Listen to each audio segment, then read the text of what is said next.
Les portes du conseil étaient en cèdre noir. Elles étaient assez épaisses pour repousser l'hiver, les ragots et tous les serviteurs qui avaient voulu savoir ce que disaient les loups quand ils pensaient qu'aucune femme n'écoutait. Mais elles n'étaient pas assez épaisses pour arrêter Rowan Vale. Sa voix traversait la fine jointure sous les portes sculptées. Elle était basse et régulière, avec cette froideur familière que Mira Thorne connaissait depuis l'enfance. C'était la même voix qui lui avait dit un jour qu'elle tenait une dague d'entraînement comme une oie essayant de voler une cuillère. La même voix qui l'avait traitée de trop petite, trop bruyante, trop têtue, trop prompte à mordre. La même voix qui l'avait sortie d'une rivière gelée à 13 ans, puis s'était plainte qu'elle avait ruiné ses gants. Maintenant, cette voix appartenait au seigneur Alpha de Frostmare. Maintenant, elle sonnait comme une lame fraîchement nettoyée. Elle n'est pas ma Luna. Myra s'arrêta dans le couloir sombre, un plateau d'argent en équilibre dans ses deux mains. Les coupes de cristal ne tombèrent pas. Le vin sombre à l'intérieur bougea une seule fois, un mince cercle rouge tremblant contre les bords, puis se stabilisa. Même son souffle resta piégé derrière ses dents. C'était comme si son corps comprenait avant son cœur qu'un seul son imprudent lui donnerait le droit de voir sa douleur. À l'intérieur de la chambre du conseil, quelqu'un rit. Le son était doux, poli et féminin, comme une cloche d'argent frappant la glace. Un ancien répondit à Rowan d'une voix rendue rauque par l'âge et l'autorité. « Alors pourquoi maintenir les fiançailles, Alpha? Thornhold est faible. La fille n'a pas de loup, pas de marque lunaire, aucun pouvoir que l'on puisse sentir. Parce qu'elle est pratique, dit la femme. D'autres rires suivirent. Myra se tenait très immobile. Elle connaissait Rowan Vale depuis l'âge de 7 ans. Elle l'avait connu avec de la neige dans les cheveux et de la boue sur les bottes, avec du sang sur les poings et de l'arrogance dans les yeux. Elle l'avait détesté avant même de savoir ce que la haine était censée coûter. La haine était facile quand ils étaient enfants. La haine, c'était lui jeter de la neige dans le col. La haine, c'était cacher ses bottes d'entraînement dans le fenil. La haine, c'était le pousser dans la rivière et être entraîné avec lui, parce que Rowan Vale n'avait jamais laissé personne gagner proprement. La haine avait été sans danger. Elle avait des limites. Elle ne se réveillait pas au milieu de la nuit en se souvenant de la façon dont sa main avait attrapé son poignet avant qu'elle ne tombe du vieux pont. Elle ne se souvenait pas comment il s'était interposé entre elle et les garçons de l'Est qui se moquaient de la bannière en ruine de Thorne. Sa bouche était fendue et saignante, son expression ennuyée, comme si la défendre avait été une erreur de comptabilité qu'il comptait corriger rapidement. Dans la chambre, Rowan parla de nouveau. Pratique et trop généreux. Les doigts de Mira se resserrèrent sur les poignets du plateau. « C'est un traité avec des cheveux roux, » dit Rowan. « Une clé de passage pour le col de l'Est. Rien de plus. » Les mots ne frappèrent pas comme le tonnerre. Le tonnerre est honnête. Le tonnerre s'annonce. Ces mots étaient plus silencieux, plus nets et bien plus cruels. Une clé de passage. Rien de plus.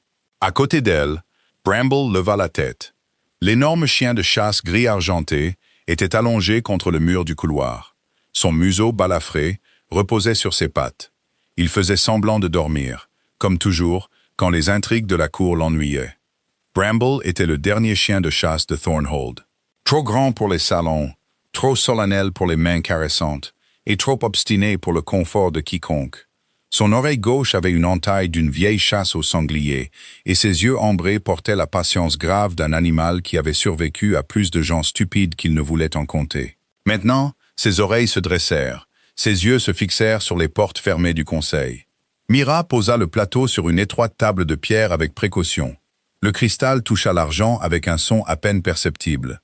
Personne à l'intérieur ne remarqua. Ils discutaient encore d'elle, comme si elle était un manteau d'hiver abîmé par les mythes.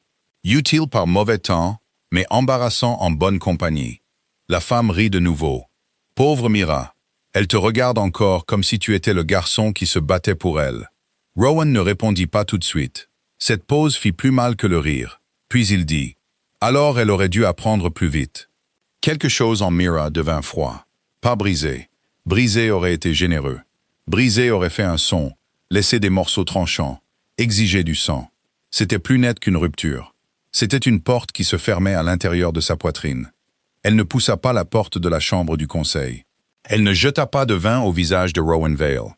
Elle ne lui demanda pas ce que signifiait la rivière, ou le pont, ou les longs après-midi d'hiver, où il avait prétendu détester son existence, tout en se tenant toujours assez près pour la rattraper si elle tombait. Il avait déjà répondu. Clé de passage, traité, rien de plus. Mira se détourna. Bramble se leva aussitôt, sa grande épaule frôlant sa jupe, comme si la décision avait déjà été prise entre eux. Il ne gémit pas et ne lui donna pas de coup de museau. Il marcha simplement à ses côtés, silencieux et stable. Derrière les portes, le conseil continuait de discuter de frontières, de lignées et de l'utilité d'une femme qu'ils avaient oublié qu'elle pouvait partir. Le couloir s'étendait devant elle, long et sombre, bordé de bannières de loups et de torches bleu-noir. La neige chuchotait contre les hautes fenêtres. Le givre argentait les arches de pierre.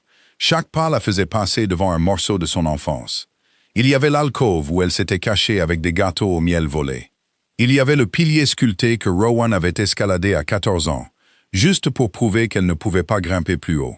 Il y avait le pont étroit où ils avaient fait la course, essoufflé et furieux, jusqu'à ce qu'il déclare qu'elle courait comme un poulet offensé, et qu'elle lui morde la main assez fort pour laisser des marques. Mira ne regarda pas en arrière. Sa chambre se trouvait dans l'aile ouest, loin de la tour de Rowan, mais assez proche de l'ancienne chapelle de la Lune pour que chaque nuit les cloches fredonnent à travers les murs. C'était une belle chambre, trop belle, avec des rideaux brodés de fils d'argent, une armoire vernie et une cheminée assez large pour réchauffer 10 femmes moins seules qu'elle. Elle n'avait pas toujours été une chambre d'amis. La mère de Rowan le lui avait dit une fois, des années auparavant, en inspectant les rideaux avec un air de dégoût lasse. Les chambres de l'Ouest avaient appartenu aux anciennes Lunas de Frostmere, avant que le titre ne devienne honorifique. Avant que les hommes de la lignée du voile ne commencent à installer leurs femmes choisies dans des pièces plus lumineuses, plus proches de la salle de banquet. L'aile ouest avait été scellée pendant des décennies, puis rouverte lorsque les fiançailles avec Thorne exigèrent une chambre avec une histoire appropriée. Une histoire appropriée. Une phrase polie pour une cage dorée. Mira traversa la pièce et ouvrit l'armoire la plus intérieure. Elle ignora les robes de soie, les perles, le manteau en fourrure de renard que la mère de Rowan avait envoyé, et le peigne d'argent que Rowan avait un jour jeté sur sa coiffeuse, en prétendant que ses cheveux semblaient avoir perdu une dispute avec une haie. Elle prit une robe de laine simple, des bas épais, un vieux pantalon d'équitation, une cape sombre, le couteau court de sa mère, une petite bourse de pièces de Thornhold, un silex, de la viande séchée et 2 paquets de poudre contre la fièvre. Rien de Frostmere. Pas un bijou. Pas un ruban. Pas une tranche de pain royal. Bramble s'assit à la porte, la queue enroulée sur ses pattes, les oreilles à l'écoute du couloir. Sa présence rendait la pièce moins vide. Il l'avait toujours fait. Quand Mira était arrivée il y a 3 mois avec une malle à moitié vide et un cœur plein qu'elle refusait de nommer, Bramble avait été la seule créature de Frostmere qui ne l'avait jamais regardée comme si elle décevait une prophétie. Elle attacha le couteau sous sa cape. Le peigne d'argent reposait sur la coiffeuse. Myra le regarda plus longtemps qu'elle ne l'aurait voulu. Un cheveu roux était accroché aux dents. Elle se souvint de Rowan, le posant là l'hiver dernier, avec cette expression exaspérante qui était la sienne, ni tout à fait moqueuse, ni tout à fait gentille. « Tes cheveux commettent une trahison contre l'ordre élémentaire », avait-il dit. « Je les informerai de ta plainte. Fais-le. Ils écouteront peut-être mieux que toi. » Elle avait gardé le peigne. Maintenant, elle le laissait derrière elle. Quand elle tendit la main vers la porte de la chambre, Bramble se leva brusquement, mais il ne fit pas face au couloir. Il se tourna vers le mur nord, où une vieille tapisserie était accrochée derrière le bureau. La tapisserie montrait la première Luna de Frostmere, debout sous une vaste lune. Ses cheveux roux flottaient sur ses épaules, un loup blanc à ses pieds, et une couronne de bois de cerf noir dans ses mains. Mira fronça les sourcils. Bramble, ce n'est pas le moment de redécorer. Le chien se dirigea vers la tapisserie, baissa son museau et renifla le long du bord inférieur. Puis il gratta la pierre avec une patte. Un son creux répondit de derrière le mur. Mira s'immobilisa. Bramble gratta de nouveau. La vieille pierre bougea avec un grognement fatigué. Elle souleva la tapisserie et trouva une fente pas plus large qu'un doigt. De l'air froid s'en échappait, transportant de la poussière, du vieux fer et une faible odeur métallique qui lui prit la gorge. Du sang ancien. Si une telle chose pouvait avoir une odeur. Mira posa une paume contre le mur. Bien sûr que la chambre pour les Luna non désirées a une porte cachée. Ce n'est pas du tout alarmant. Bramble la regarda avec une profonde patience. La porte de pierre s'ouvrit. L'obscurité attendait de l'autre côté. Mira aurait pu prendre le chemin le plus sûr. Elle aurait pu passer par le hall des serviteurs, se glisser devant les cuisines, traverser les écuries et suivre l'ancienne route de chasse au-delà de la porte ouest. Elle connaissait cette route. Elle l'avait planifiée de nombreuses fois les soirs où Rowan s'asseyait à côté de Serafina au dîner et parlait à tout le monde sauf à elle. Mais Bramble était déjà entré dans l'obscurité. Il ne s'arrêta qu'une fois, comme pour s'assurer qu'elle avait le bon sens de le suivre. Myra resserra sa cape. « Si ça mène à un gouffre, je te entrerai en premier. » Bramble continua de descendre les escaliers. Le passage se rétrécissait à mesure qu'il descendait. La chaleur de sa chambre disparut en une douzaine de pas, remplacée par un froid qui n'avait rien à voir avec l'hiver. Du givre dessinait des veines blanches sur les murs. De l'eau goûtait quelque part en bas avec une précision patiente et funèbre. L'air était vieux et immobile, chargé de secrets trop lourds pour s'élever. Mira suivit son chien dans les entrailles de Frostmere. Au bas des escaliers se trouvait une porte de fer sans serrure, seulement un creux en forme de croissant au centre. Bramble s'arrêta devant et leva le nez. Son corps tout entier se raidit. Mira fixa le creux. « Non, » murmura-t-elle, « je ne suis pas la clé. » Les mots avaient un goût amer. Une clé de passage pour le col de l'Est. Sa colère agit avant sa prudence. Elle pressa sa paume dans le croissant. Une douleur fulgurante traversa son poignet. Pas la douleur aiguë d'une coupure, mais une brûlure interne vive, comme si de la lumière de lune avait été versée dans ses veines. La porte s'ouvrit en frémissant. Bramble passa le premier, chaque muscle en alerte. La chambre au-delà était ronde, taillée dans la pierre noire de la montagne. En son centre se trouvait un bassin d'eau gelée, lisse comme du verre poli. Au-dessus du bassin était suspendue une ancienne couronne de bois de cerf blanc et d'argent sombre. Elle était laide, puissante et trop vieille pour se soucier de la beauté. Du sang séché marquait le bord intérieur. Du givre frais s'accrochait aux pointes des bois. Bramble marcha jusqu'au bord du bassin, puis il s'agenouilla. Myra retint sa respiration. Un chien de chasse ne s'incline pas devant un meuble. Bramble ne s'inclinait devant personne. Il tolérait à peine les prêtres. Bramble, la glace sous la couronne se fissura. Une fine ligne blanche apparut à la surface gelée, puis une autre. La marque sur le poignet de Mira brûla plus fort. Elle remonta sa manche et vit un croissant se former sous sa peau, blanc argenté, se propageant veine par veine, comme s'il avait toujours été là, et venait seulement de se lasser de se cacher. Loin au-dessus d'eux, tous les loups du donjon de Frostmere se mirent à hurler. Le son s'écrasa à travers la pierre. Les gardes sur les remparts, les loups de guerre dans les chenils, les serviteurs au sang de loup dilué dans les cuisines, les métamorphes de noble naissance dans la salle de banquet, tous criaient en même temps. Pas de rage, pas de triomphe, de peur. La couronne au-dessus du bassin se mit à se balancer. Des bruits de bottes résonnèrent dans le passage. Bramble se releva et se plaça devant Myra, les crocs découverts. La lumière d'une torche jaillit à la porte. Rowan Vale apparut avec une torche dans une main et la panique à nu sur son visage. Pour la première fois depuis toutes les années que Myra le connaissait, il n'avait aucune insulte prête. Son regard tomba sur le croissant qui brûlait sur son poignet. Il regarda Bramble. Il regarda la glace brisée. Il regarda la couronne qui se balançait au-dessus de sa tête comme si toute la chambre souterraine respirait son nom. Mira. Sa voix semblait écorchée vive. Elle le regarda à travers la lumière argentée. Les portes du conseil, les rires, le mot « rien ». Tout cela se trouvait entre eux. « Tu arrives vite », dit-elle. Rowan s'avança.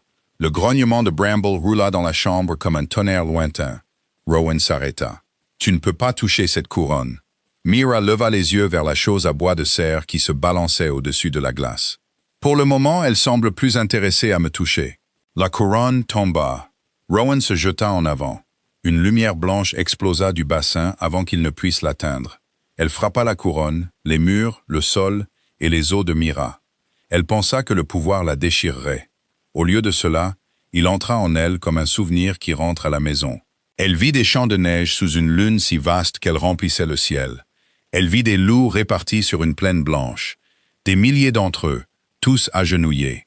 Elle vit une femme aux cheveux roux tenant la couronne de bois de cerf noir, avec des mains tachées d'argent. Elle vit des hommes en peau de loup jurer fidélité, puis la briser, puis enterrer la vérité sous la pierre. Une pensée bougea sous les visions.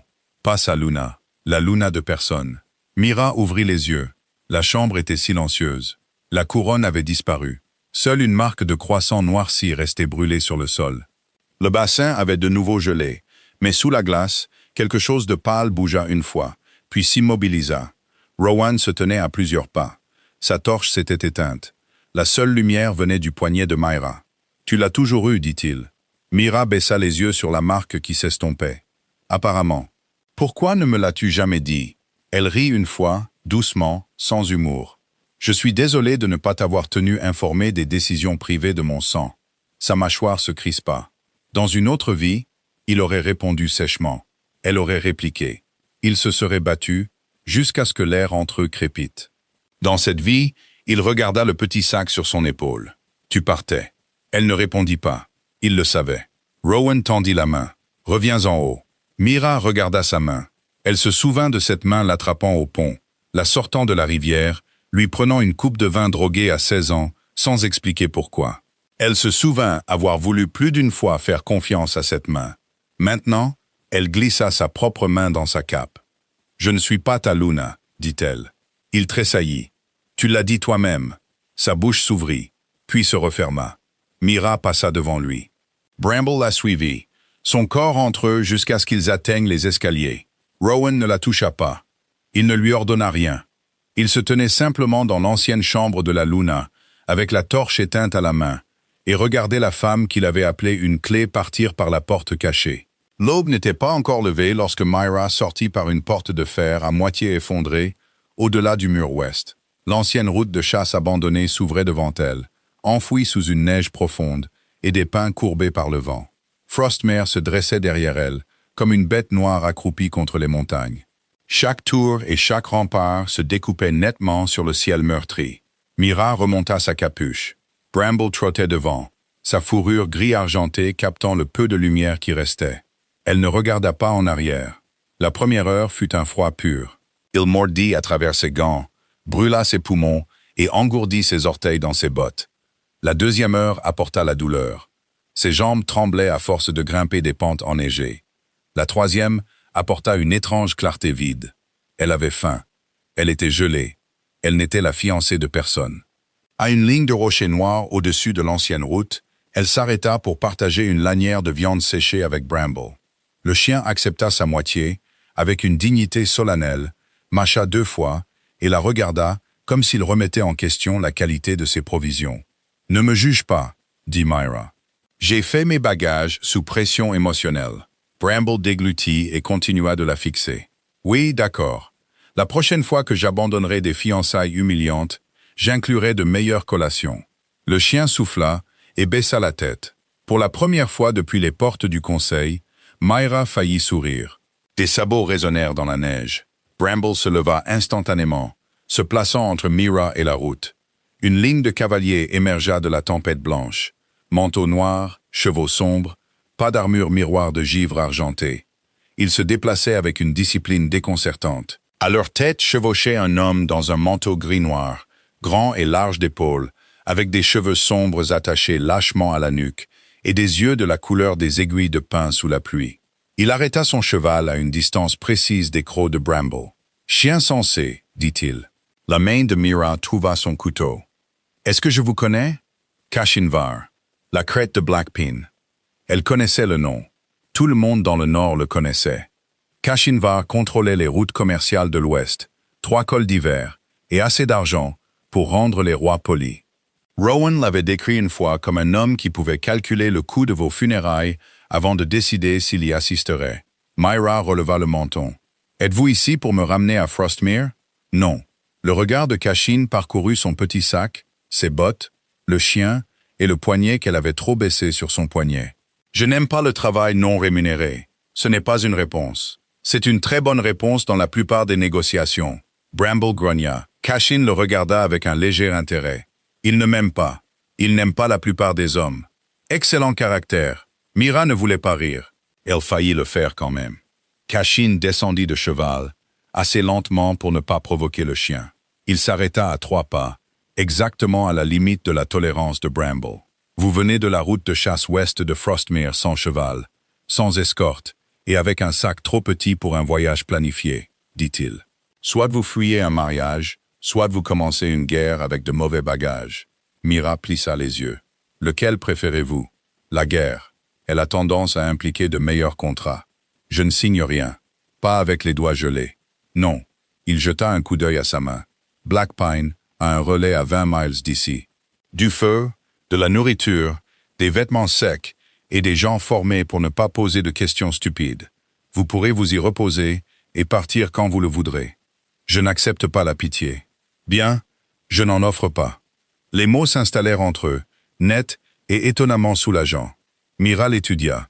Il n'y avait aucune douceur dans son expression, aucune préoccupation de façade, aucune impulsion de sauvetage noble. Il la regardait comme si elle était un problème digne d'être compris, pas une chose brisée à abriter. Que voulez-vous? Une fiancée de Frostmere, non contrôlée par Frostmere. Je ne vous épouserai pas. Je n'avais pas prévu de gâcher ma matinée à ce point. Cette fois, Mira rit. Le son sortit petit et surpris, presque volé par le vent. Les yeux de Cashin restèrent calmes, mais quelque chose au coin de sa bouche bougea. Bramble cessa de grogner. Cashin le remarqua. Progrès. Ne soyez pas fiers. Il décide où mordre en premier. La prise de décision est précieuse. Il se tourna et fit signe à ses hommes. Un cheval de rechange fut amené. Mira regarda l'animal, puis Cashin. Si c'est un piège, alors j'ai choisi un mauvais piège. Il inclut de la soupe et un chien qui juge. Myra monta. Le relais était simple, chaleureux et heureusement peu soucieux des manières de la cour. Un feu rugissait dans la pièce centrale. Quelqu'un apporta un bol de ragoût épais, du pain encore fumant et une tasse de thé sucré au miel. Bramble s'effondra sur un tapis près de l'âtre avec l'épuisement dramatique d'une créature qui avait personnellement porté le monde entier.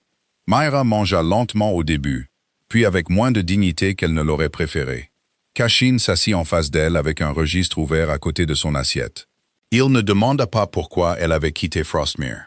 Il ne demanda pas ce que Rowan avait fait. Il poussa seulement un pot de beurre plus près quand elle tendit la main vers le pain. Ce petit silence fit plus pour elle que la sympathie ne l'aurait fait.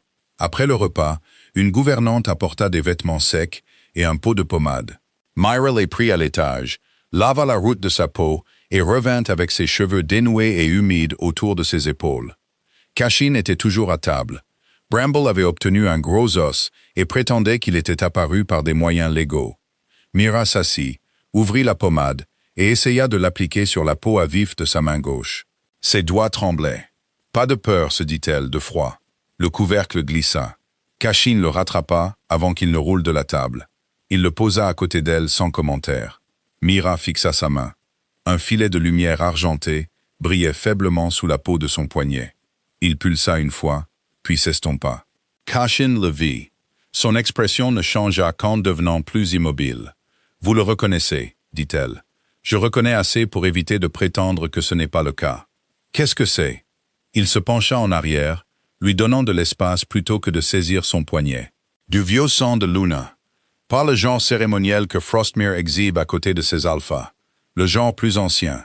Le genre qui faisait s'agenouiller les loups avant que les hommes n'apprennent à écrire des lois expliquant pourquoi ils ne devraient pas.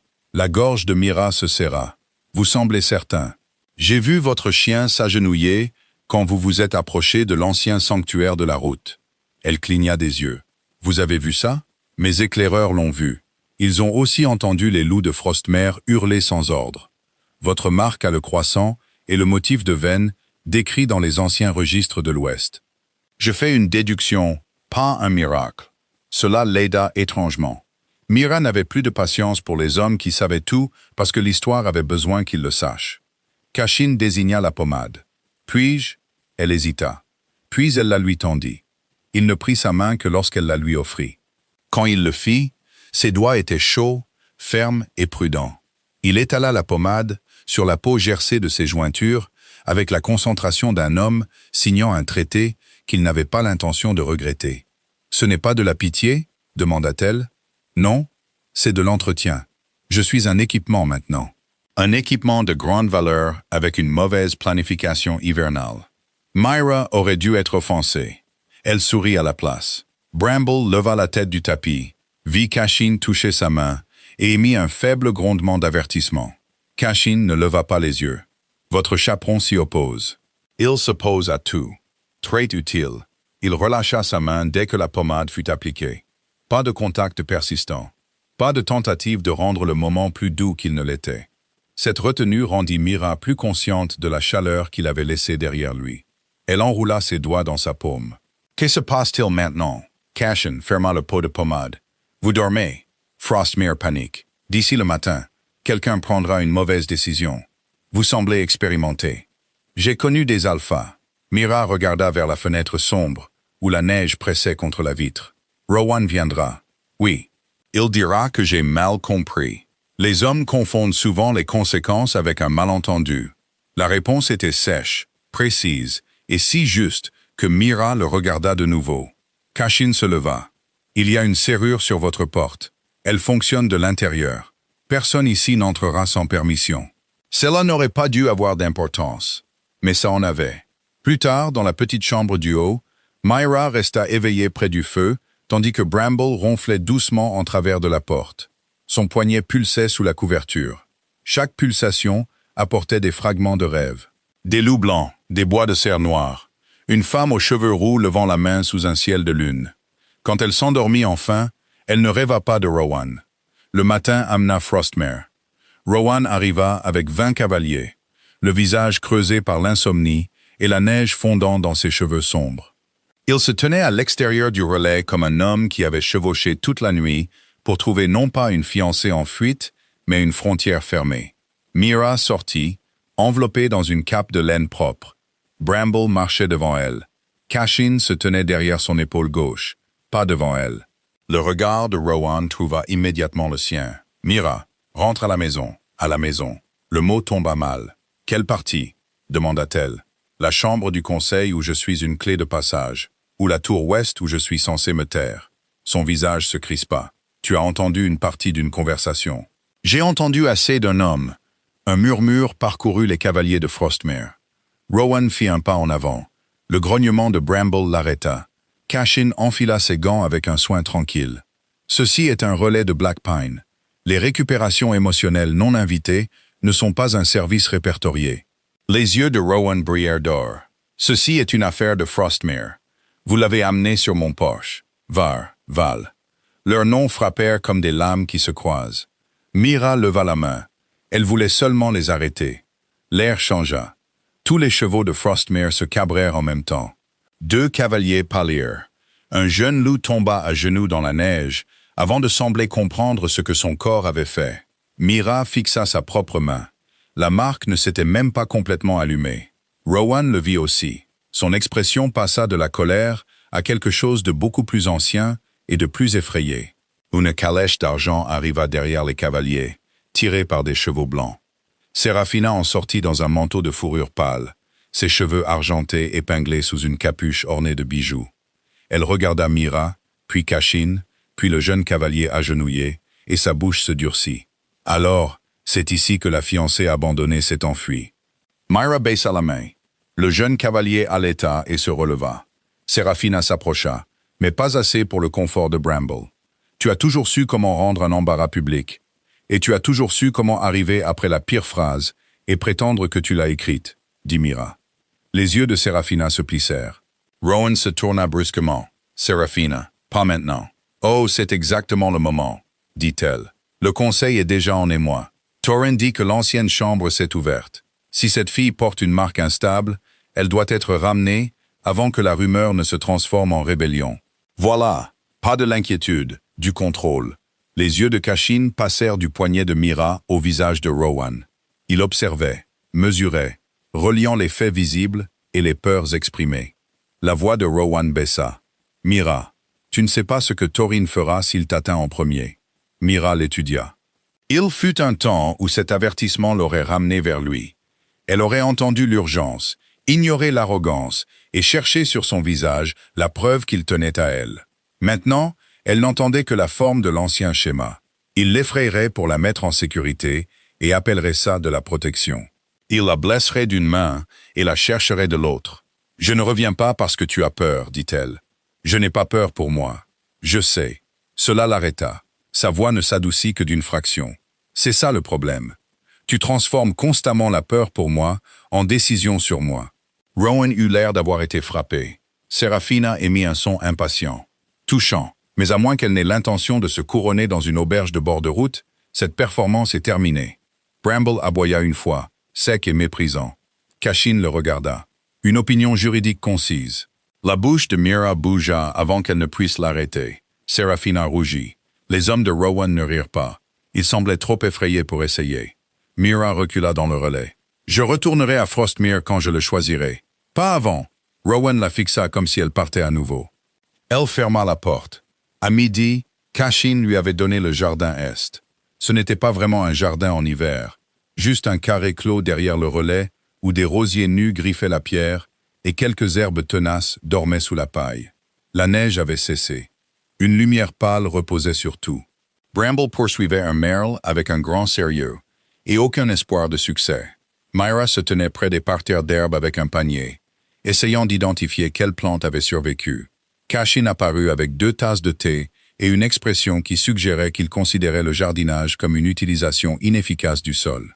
Elle accepta une tasse. « Apportez-vous toujours du thé aux femmes que vous évaluez politiquement, seulement à celles qui semblent susceptibles de déraciner du thym médicinal par dépit. Ce n'est pas du thym. Non, c'est ça le... » Les tiges que sentent dans sa main ne ressemblaient pas du tout à du thym. « D'accord, dit-elle. Qu'est-ce que c'est? » « Mort. » Mira le fixa. Cashin sirota son thé. Bramble éternua dans la neige. Un rire lui échappa, plus chaud que celui de la nuit précédente. Celle le surprit tellement qu'elle pressa une main gantée sur sa bouche.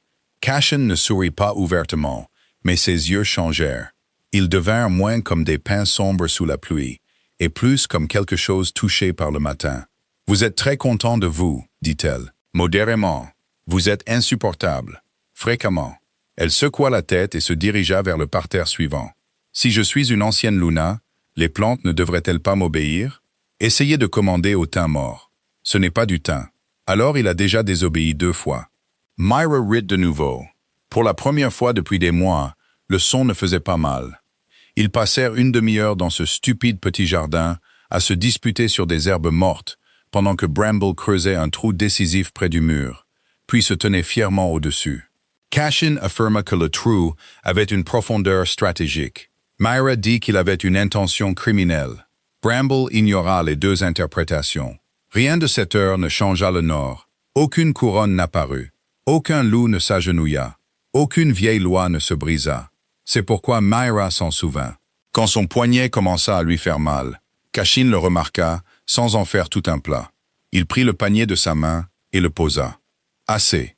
Je n'ai pas demandé d'ordre. » C'était un conseil avec de meilleures bottes. Elle le regarda avec des yeux plissés. Il lui tendit le bras, sans la toucher. « Rentrez avant que la marque ne décide de s'annoncer au navet. »« Il n'y a pas de navet.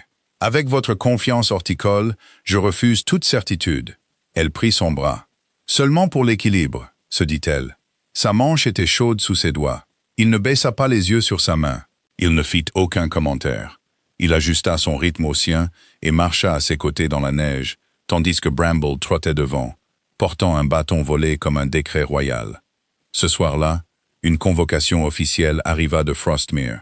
Pas une lettre, une convocation. Le sceau d'argent portait le loup du voile. Le langage était dur, officiel et indubitablement celui de Torren. Myra Thorne était requise de revenir pour une vérification lunaire, l'achèvement du mariage et la surveillance du conseil. Jusqu'à vérification, toute prétention au vieux sang de Luna serait considérée comme une instabilité dangereuse. Cashin le lut une fois. « J'aime bien ces 3 verbes. »« Lesquels ?» demanda Mira. « Requise, achevée, surveillée. » Elle reprit le parchemin. « Ils veulent me certifier avant de décider si je suis utile. Ils veulent mettre leur tampon sur la foudre et appeler ça de la gestion météorologique. » Bramble mâchouilla le coin du tapis. Cashin le regarda. « Votre chien est d'accord avec mon analyse juridique. Il mange votre tapis. Un accord vigoureux. » Mira posa la convocation sur la table. « Je vais y retourner. » Cashin ne s'y opposa pas. Cela la rassura plus que l'inquiétude ne l'aurait fait. « Vous n'allez pas me dire que c'est dangereux. C'est dangereux. Utile. Vous le savez déjà. La répétition nous insulterait tous les deux. Elle l'étudia à travers la pièce éclairée par le feu. Et si je demande des cavaliers de Black Pine, vous les aurez. Si je vous demande de ne pas vous tenir devant moi, son expression s'aiguisa, non pas d'offense, mais d'approbation. Alors je me tiendrai 3 pas derrière vous. 3, assez près pour tuer quiconque oublie les bonnes manières, assez loin pour que la lumière de la lune vous trouve en premier. Voilà, pas de sauvetage, pas d'ordre, pas de dévotion exprimée trop tôt.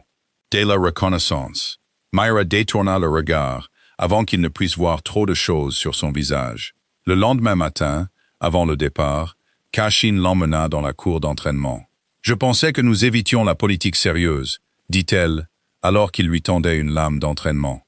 Ce n'est pas de la politique. C'est pour vous empêcher de vous poignarder devant des témoins. Ma prise de dague est bonne. Qui vous a dit ça? » Myra fit une pause. La voix de Rowan résonna d'il y a des années, comme une oie avec une cuillère. « Personne de fiable, dit-elle. » Cashin se plaça derrière elle, sans la toucher au début. « Puis-je » Elle hocha la tête. Il ajusta l'angle de son poignet avec 2 doigts. Le contact fut bref, précis et exaspérément chaud. Bramble se leva de sa place près de la clôture et observa avec des yeux plissés. Cashin jeta un coup d'œil. « Votre chien planifie à nouveau mes funérailles. Il aime la cohérence. » Un autre trait admirable. Myra essaya de nouveau le mouvement. La lame bougea plus nettement. Cashin lui tendit un 2e couteau d'entraînement. Bien. Encore. Ils travaillèrent jusqu'à ce que ses épaules brûlent et que son souffle sorte blanc dans le froid. Il corrigeait sans condescendance. Elle argumentait sans embarras. 2 fois, elle faillit frapper ses côtes. 1 fois, elle réussit. Cashin baissa les yeux sur la marque que la lame de bois avait laissée sur son manteau. Myra haussa les sourcils. « Dois-je m'excuser? »« Non. Vous avez enfin visé quelque chose d'utile. Vous êtes insupportable. Vous vous améliorez. » Bramble aboya, approuvant apparemment l'une de ses déclarations. À la fin, Myra baissa la lame, la sueur refroidissant sur son cou malgré l'air hivernal. Cashin lui offrit un chiffon. « Vous ne semblez pas inquiet que je devienne trop dangereuse, dit-elle. Je compte dessus. » La réponse la toucha profondément. Myra le regarda. Vraiment, la ligne nette de sa mâchoire, le poids calme de son attention, la façon dont il ne l'adoucissait pas, pour en faire quelque chose de plus facile à gérer. Derrière la clôture, Bramble s'appuya de tout son corps contre la porte et la poussa. La porte s'ouvrit vers l'intérieur et frappa légèrement Cashin à l'arrière du genou. Cashin ne trébucha pas, mais seulement parce que sa dignité était bien entraînée. Myra le fixa. Bramble entra comme si de rien n'était. Cashin baissa les yeux sur le chien. Un avertissement? Bramble s'assit sur le pied de Myra. « Conseiller juridique possessif, » dit Myra. Cashin hocha la tête. « Je respecte la fonction. » Elle rit jusqu'à ce que l'air froid lui fasse mal aux poumons.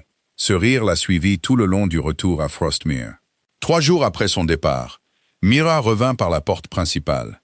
Elle n'arriva pas dans une calèche de Thornhold comme une fiancée livrée pour un marché.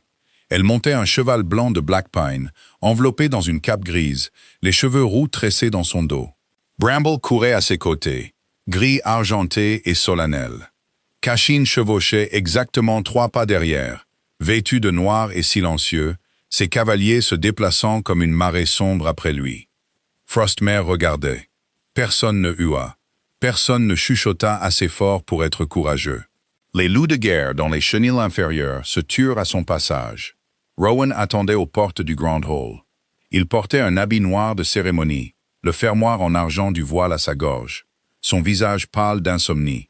Ses yeux trouvèrent d'abord Myra, puis Cashin, puis Bramble. Quelque chose traversa son expression à la distance exacte que Cashin maintenait. De la jalousie peut-être, de la douleur certainement. Ni l'un ni l'autre n'importait assez pour l'arrêter. À l'intérieur du hall, le conseil s'était réuni. Les anciens étaient assis le long de l'estrade de pierre surélevée. Les familles nobles remplissaient les galeries latérales. Serafina se tenait à droite en soie argentée, un insigne du conseil épinglé à sa poitrine. Taurine se tenait au centre avec un nouveau bâton de bois noir serré dans ses 2 mains. Sa colère était visible, sa peur aussi. Myra le voyait maintenant. Pas seulement de la haine, de la peur. Si le vieux sang de Luna s'avérait vrai sans sa permission, le pouvoir du conseil d'approuver, de refuser, d'arranger et d'enfermer deviendrait risible en une seule matinée. Taurine n'essayait pas seulement de la contrôler, il essayait de survivre à la fin de son autorité.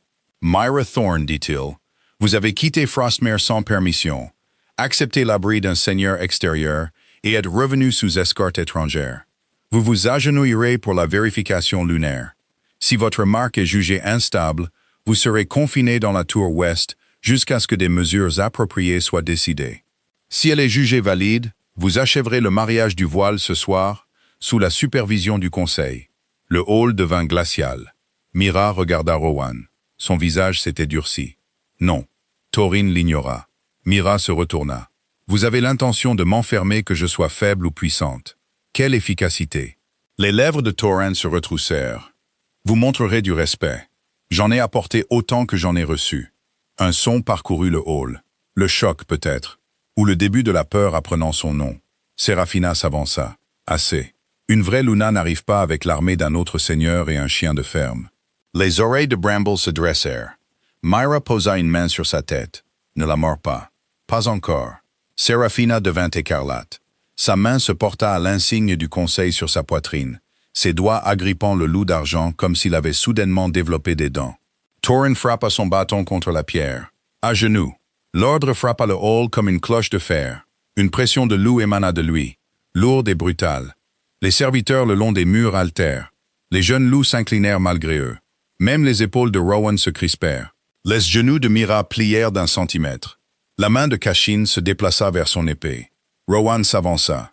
Mira leva la tête avant que l'un ou l'autre homme ne puisse agir. La lumière de la lune tomba à travers les hautes fenêtres. C'était impossible. Le ciel extérieur était nuageux. L'heure était mauvaise. Pourtant, la lumière descendit en une colonne blanche et frappa le centre du hall où elle se tenait. La marque sur son poignet s'ouvrit.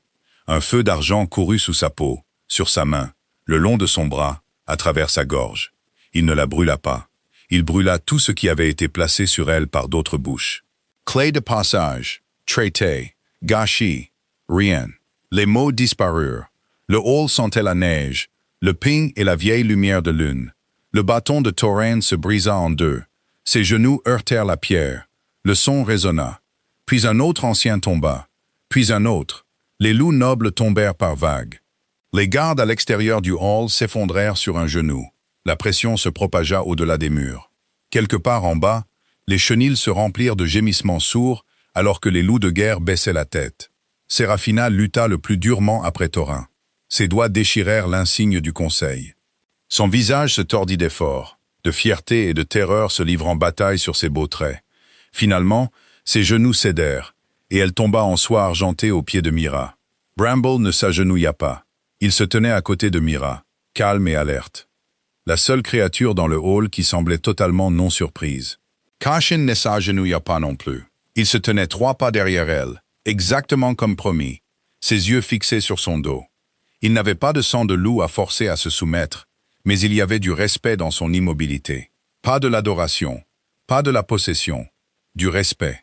Rowan restait debout, mais à peine. La lignée principale des alphas du voile lui permit de résister à l'ordre qui écrasait les autres, mais la résistance lui coûta. Ses épaules tremblaient. Sa respiration était difficile.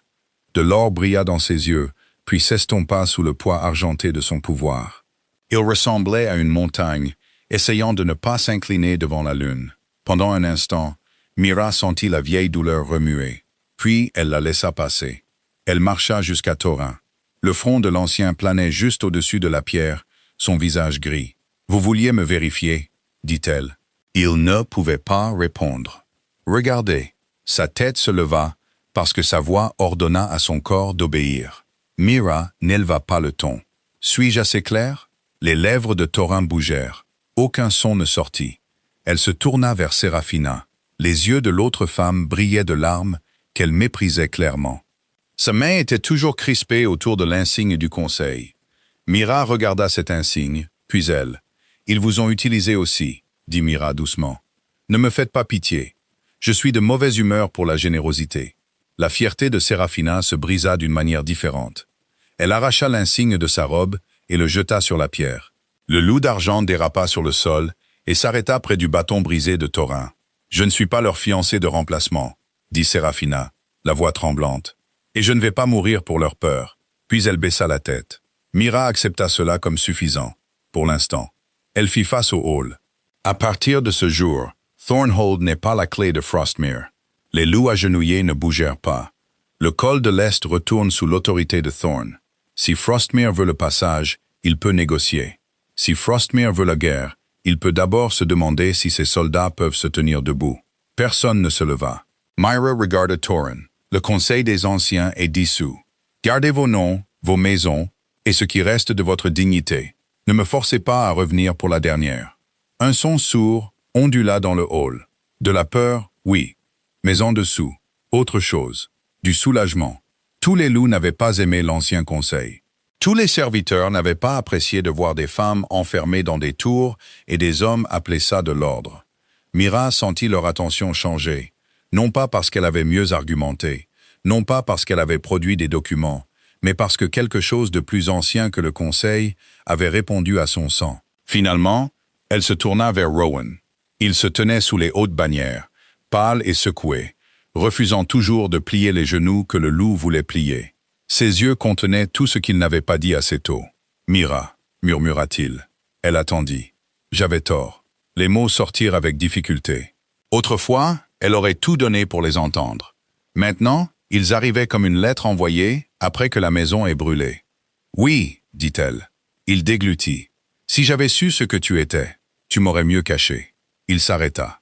Elle s'approcha. Le hall retint son souffle. « Tu aurais parlé plus froidement, poussé plus fort, blessé plus profondément, et appelé ça de la protection. Tu aurais construit une tour autour de moi, et tu te serais dit que c'était un bouclier. » Son visage perdit sa dernière couleur. La voix de Myra resta calme. « Tu as passé des années à m'apprendre que j'étais petite. Ça a dû être épuisant, d'avoir tort tous les jours. » Rowan ferma les yeux. Quand il les rouvrit, il baissa la tête. Pas parce que son sang le forçait, parce qu'il le choisit. « Je comprends. » Peut-être qu'il comprenait. Peut-être qu'il comprenait seulement ce que la perte signifiait quand elle portait enfin son nom. Myra ne resta pas pour en décider. Elle descendit l'allée centrale. Les loups restaient agenouillés de chaque côté. Bramble marchait à son pas. Aux portes du hall, Cashin s'écarta. « Vous n'êtes pas venu devant moi, dit-elle. Je sais compter jusqu'à 3. Impressionnant pour un seigneur du commerce. » Black Pine investit massivement dans l'éducation. Elle lui jeta un coup d'œil et trouva le plus léger des sourires au coin de sa bouche. Derrière eux, Séraphina se leva avec difficulté. À l'entrée latérale, elle retira les dernières épingles d'argent de ses cheveux et les tendit à personne. Le garde de sa famille fit un mouvement comme pour l'aider. Elle passa devant lui sans prendre son bras. « Bien, » pensa Myra, « qu'au moins une femme parte par ses propres moyens aujourd'hui. » Dehors, la neige avait cessé. La cour de Frostmere était blanche et stupéfaite sous l'étrange lune diurne. Les cavaliers de Black Pine attendaient près de la porte. Au-delà des murs, la route de montagne s'ouvrait vers l'ouest. Myra s'arrêta une fois et regarda en arrière. Rowan se tenait dans l'ombre du hall, la regardant. Il ne la suivit pas. C'était la première chose sage qu'il avait faite de toute la journée. Bramble pressa sa tête contre sa main. Cashin lui tendit le bras pour l'aider à monter. Ne tirant pas, ne réclamant pas, offrant seulement. Myra regarda sa main, puis elle la prit. Sa prise était chaude et ferme. Il l'aida à se mettre en selle et la relâcha dès qu'elle fut en équilibre. « Prochain arrêt, Black Pine, » dit-il. « Il n'y a pas de tour ouest là-bas. Qu'y a-t-il? Des repas chauds, des murs épais, des registres agaçants, et aucune porte qui se verrouille de l'extérieur. » Myra regarda la route devant elle. « Ça semble mieux qu'un trône. » « La plupart des choses sont meilleures qu'un trône, » dit Cashin, « y compris les mauvaises selles, bien que je ne recommande pas d'en tester trop. » Elle rit. Cette fois, elle ne le cacha pas. Le son s'éleva dans l'air clair, surprenant quelques gardes de Frostmere qui n'avaient probablement jamais entendu une femme rire après avoir dissous un conseil. Bramble bondit en avant dans la neige, puis revint sur ses pas, comme s'il était impatient du rythme de tout le monde. Le premier hurlement vint des chenilles inférieures, puis un autre répondit des remparts, un autre de la forêt. Bientôt, toute la vallée porta le son, non plus craintif, non plus affligé, mais reconnaissant. Le vieux sang s'était réveillé. La luna perdue avait quitté la cage. Le nord devrait apprendre une nouvelle forme. Myra ne regarda plus en arrière. On l'avait appelée une clé, pour une porte construite par d'autres. Maintenant, la route s'ouvrait devant elle, blanche, dangereuse et entièrement sienne.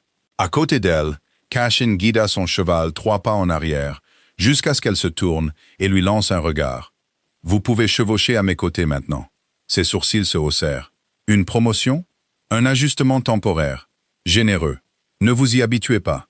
Je m'habitue rarement aux bonnes surprises. » Ça les rend plus difficiles à facturer. Bramble aboya une fois depuis la route devant eux. Myra sourit dans le vent. Pour la première fois depuis des années, le froid ne ressemblait pas à une punition.